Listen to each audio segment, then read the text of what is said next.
మీలో ఒక్కరు కదిలినా పీస్ అయిపోతారు. ఒక్కసారి నేను చెప్పేదాను, జస్ట్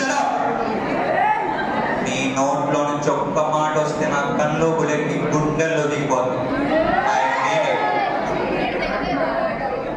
చిన్నప్పటి నుంచి అష్టైశ్వర్యాలు రాజభోగాలనే మాటలు విని విని అవి ఎలా ఉంటాయో చూడాలని పుట్టిన ఊరు, పెరిగిన జిల్లా, చదివిన రాష్ట్రం, ఆఖరికి నాకెంతో ఇష్టమైన దేశాన్ని వదిలి ఎన్నో వ్యాపారాలు చేస్తే చూడండి, just name of the service మీ అందరూ రాజకీయాల్లోకి వచ్చి సో కాల్ అష్టైశ్వర్యాలు రాజభోగాలు మీరు కూర్చోడం దగ్గరికి ఎలా వస్తాయా?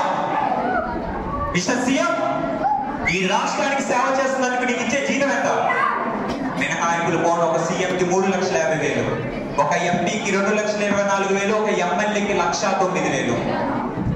అంటే ఏ విధంగా చూస్తున్నా ఈ 5 ఏళ్ల సర్వీస్ లో మీరు మొత్తం కూడబెట్టే డబ్బు 1,83 లక్షలు మాత్రమే.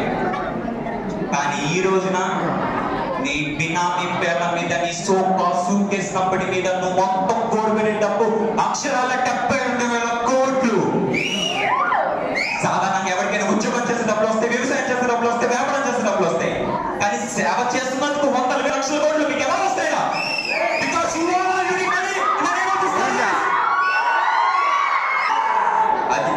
అధికారం డబ్బు ఉంటే ఏదైనా చేయించని నమ్మకాన్ని, ధైర్యాన్ని చెప్పడానికి నేను ఇక్కడికి వచ్చాను.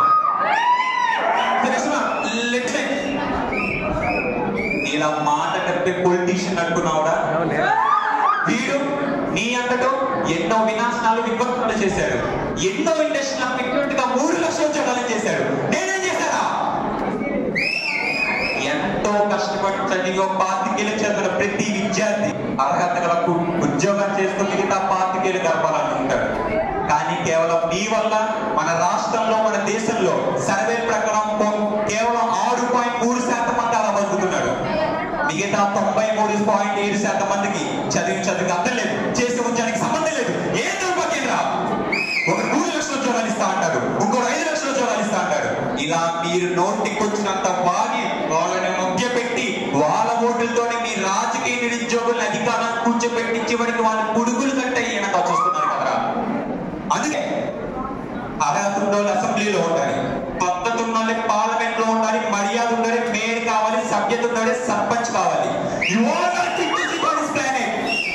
సుజలాం సుఫలాం మలయత్త శీతల సస్యశ్యామల